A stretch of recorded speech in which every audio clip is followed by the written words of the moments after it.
Hi, I'm glad you've hopped on for our digital worship, and I hope that you had a wonderful Christmas and a good New Year's Eve, and here we go, 2026. Right now, I'm really celebrating 2025 at First-Plymouth. Our ministry continued to grow. We had a record amount of people on Christmas Eve service in person, 4,257. We also just set a record for the amount of new members that have joined First-Plymouth this year, 244. And while it's wonderful to grow numerically, it's extra special when you grow spiritually. And we've been growing in our justice ministries and serving the poor. The amazing Hope House is underway where we help people navigate to all the social services here in Lincoln. We also are about to begin zero interest car loans to the working poor in this census tract. We also have days where you can get free gas and we do free laundry. The way we're coming alongside the poor is so powerful.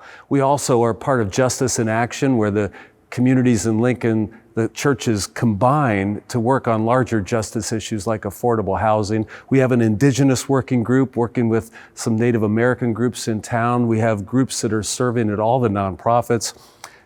Growing spiritually is just awesome. So I'm thankful for that.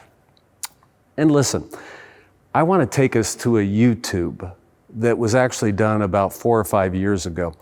Now, the YouTube channel for First-Plymouth has become its own special thing. We have over 18 million views because many faith communities look at the way we do hymns or the way we do choral anthems so that they can create their own sacred music. Well, I want to take you to a special moment. We had a minister of music here named Ariel Marable for a number of years, and he would sing in a way that just ignited worship here. He's a beautiful spirit, but as a singer, he had some unique gift to move the heart. And here's a video that we filmed during COVID when we couldn't have live music for a few months. And so you'll see the choir behind him in masks. So trigger warning, I know COVID was rough for all of us. But listen closely to this song. It begins slowly, but then as the choir comes in and he builds to this line, "Do not be afraid, all is well," you'll feel your heart moved. Listen to this.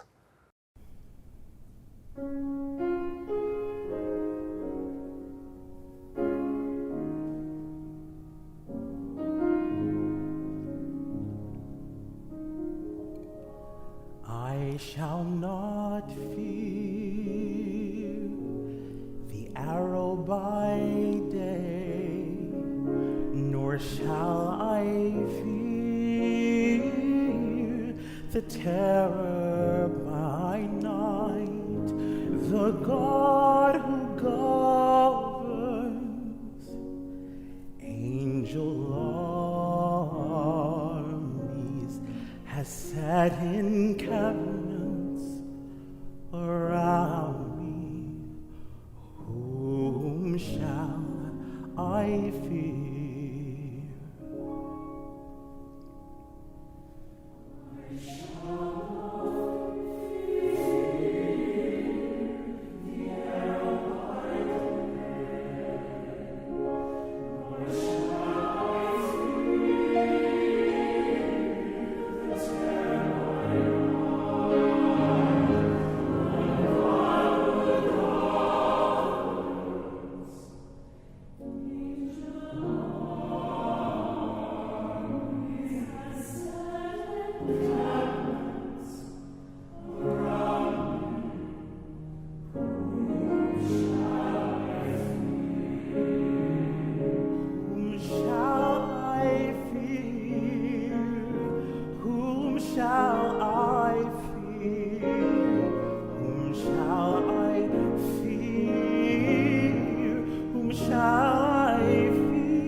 Set encampments around me. Whom shall I fear? Whom shall I fear?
set encampments around me. Whom shall I fear?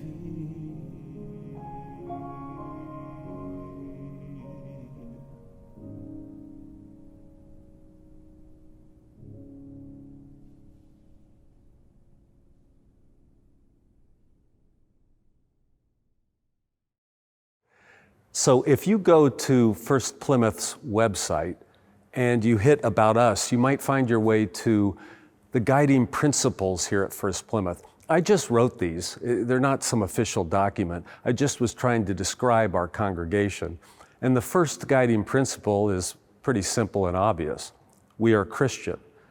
And I wrote something like, we are Christian because we perceive in Jesus the divine qualities of love and joy and peace and justice. But then I added the sentence, but we don't think Jesus is the only path to God. Now, the reason I added that was I think it's time to show you can be a faithful Christian, but be open to other religions, that other good and heartfelt religions are finding their way to God as well. And I know that that line is read that way because, frankly, I get a lot of correspondence from Christians that think you're not a real Christian if you think it's okay to be Jewish or Muslim or Hindu. So the line conveys what I meant it to, but I want to change it now. I don't want to say that we don't think Jesus is the only path to God. I want to change it to saying we don't think Christianity is the only path to God. Because let me explain. In some particular way, I do think Jesus is the only path to God. But let me explain it. So in 1 John chapter 4, it says, no one has ever seen God, but when we love each other, God abides in us, and God's love is perfected in us, for God is love. I take that as a theological foundation. And so when I think of Jesus Christ, I consider him to be the fullest manifestation of God's love, of the divine in our world. So I think of him as this manifestation of pure cosmic love. And listen to me, I don't think there's any other way to God but through love. You can't get there through hate or fear or violence. So in one way, Jesus is the only path to God. But theologically, I also believe in some way other religions, when they connect to that cosmic love, which I would call Jesus, they're not calling it Jesus, but I would, then they are making their way to God. So I'm going to change that line on our website. You see, I'm worried that too often we are conflating Jesus with Christianity, and that's what I sort of did on that line. I'm going to change it. Jesus and Christianity are not the same thing. Christianity as an organized institutional religion is mostly a human creation. Jesus is a gift from God. Let me remind you of this old Buddhist story. Zen Buddhism uses this story a lot. It talks about when you look at someone pointing to the moon, you wouldn't stay staring at their finger. You look at what they're pointing to. Well, imagine that Christianity is trying to point to the moon, to Christ. Christianity is trying to point to Jesus Christ. But you wouldn't want to stand there and just look at Christianity and get completely absorbed in its doctrines and teachings and creeds. You have to remember, what is Christianity pointing to? It's pointing to Jesus Christ. That's always the very heart, center, purpose, and meaning of everything Christianity is, Jesus Christ. And it serves to point towards him, to guide your life towards him. Another way the Zen Buddhists put this is, say you have a wonderful canoe and it gets you across the river. It helps you take the journey you need to. It gets you across the river. You wouldn't just to honor that canoe, carry it over your head the rest of the way, even though you're not going to cross any more water. You wouldn't honor the vehicle that got you there. You would go after your destination. So Christianity is the vehicle to get you to Jesus Christ. You wouldn't over-lionize the canoe. So I wanted to tell you that story because I'm constantly seeing people Mix Jesus and Christianity together. And if you can keep them separate, you can remember this. Everything that's wrong with organized religion, I mean this literally, everything that's wrong with institutional Christianity is solved by Jesus Christ. Everything. Watch. If at times Christianity has been violent, like the Crusades or the witch burnings, etc., if Christianity is too violent, if you look at Jesus, he's pure nonviolence, peace. He never, ever would use physical violence against anyone, ever. He wouldn't even self-defend. He allowed himself to be killed. He had the powers to self-defend. He had the powers to create horrific miracles to save himself. He wouldn't hurt anybody. Anything wrong with Christianity, if you've noticed Christianity can put down gay people or people of difference at all, or that Christianity puts down women, the vast majority of Christianity still won't even ordain women as priests or ministers. If you notice this, then just look to Jesus. It fixes it. Jesus had women in his key followers. Mary Magdalene became the apostle to the apostles. He engaged women as equals, and he doesn't say one word against gay people. He wouldn't do that. Everything that is wrong, if you think organized religion is too doctrinaire, too dogmatic, well, read the Gospels. Jesus isn't teaching doctrine all the time. He's practically never teaching doctrine. It's the pure word of love, the pure word of faith. If sometimes you're worried about Christian nationalists and the way that we're converging the Christian religion with nationalistic furor, well, Jesus says, my kingdom is not of this world. If you're worried about fundamentalist Christianity that seems to focus on these specifics with such an intensity, like biblical inerrancy, Jesus never talks about literal biblical inerrancy. There's not even the New Testament in his time yet. The bodily resurrection or the virgin birth or the substitutionary atonement, he doesn't teach any of those. The bodily resurrection in the Bible, it's a mystery. It's both he is a body resurrected, but he's also a soul or spirit because he can pass through walls. So the Bible keeps it a mystery. If you are worried about something about Christianity, just stop. Focus on him. He's perfect. I mean that literally. So look at what Christianity is pointing towards. Jesus. So listen, I have another video I want you to pay some close attention to because it's lovely. This is an old YouTube off our channel as well. But one Sunday, about 6-7 years ago, I asked our minister of music, Tom Trenny, just like the day before, if he could sing a song from Mr. Rogers. I'd just seen the Netflix documentary on Mr. Rogers. I was so moved, I suddenly decided I wanted to preach about Mr. Rogers. And I just asked him, hey, could you sing Sometimes I Wonder If I'm a Mistake? And he said, oh, sure. And I didn't expect much. I didn't give him much time to prepare. But he sat down at the piano and he began to just plaintively sing this song. And then when the choir member comes out of the choir and starts singing with him, it was an amazing moment. And watch this video and listen to what it's saying. It's amazing because of the honesty in the way that he sang it. You could tell he was listening to every word as he sang it. But also, I think all of us at times can feel we're a mistake or we're not good enough. And it goes right to that sense of insecurity that all of us carry around. And then when you hear this soothing voice singing that you're not a mistake, you're perfect just as you are. Listen to this. Sometimes I wonder if I'm a mistake. I'm not like anyone else I know. When I'm asleep or even awake, sometimes I get to dreaming that I'm a mistake. I'm not like anyone else.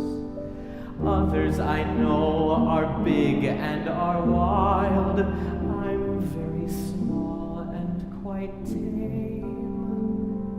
Most of the time I'm weak and I'm mild. Do you suppose that's a shame? Often I wonder if I'm a mistake. I'm not supposed to be scared, am I? Sometimes I cry and sometimes I shake, wondering isn't it true that the strong never break? I'm not like anyone else I know. I'm not like anyone else. Oh, Tom, you are not a mistake. I think you are just fine as you are. I really must tell you, I do like the person that you are becoming. When you are sleeping, when you are waking, you are my friend. It's really true, I like you. Crying or shaking or dreaming or breaking, there's no one mistaking it. You're my best friend. I think you are just fine as you are. I really must tell you, I do like the person that you are becoming. When you are sleeping, when you are waking, you're not a fake, you're no mistake, you're my friend. Sometimes I wonder if I'm You are a just mistake. fine as you are. I'm not like anyone I really else must I tell know. you, I do When I'm like asleep the or even person that awake, you are sometimes I becoming. get to dreaming that I'm a mistake. I'm not When you are like waking, anyone you are else. my friend. Others It's I really know true, are big and are wild. I I'm like very you. small and quite Crying or shaking or Most dreaming of the or breaking, time there's I'm no weak one and I'm mistaking mild. it. Do you suppose that's a Best Often I wonder if you I'm are a just mistake. fine as you are. I'm not supposed to be I scared, really must am tell I? you, I do Sometimes I cry like and the sometimes I person shake, you are wondering isn't it true that the strong When you never are break? sleeping, I'm not like waking, anyone you're not else a I know. fake, I'm you're not no like mistake, you're my friend.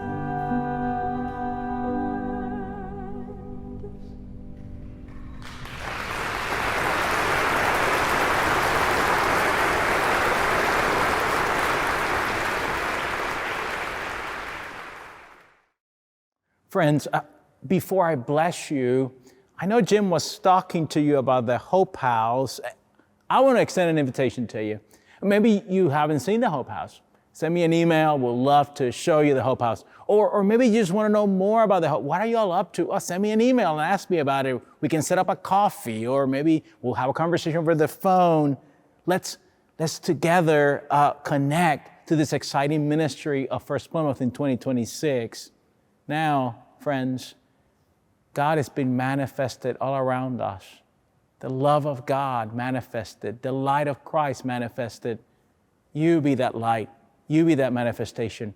God is with us. Go in peace. Amen.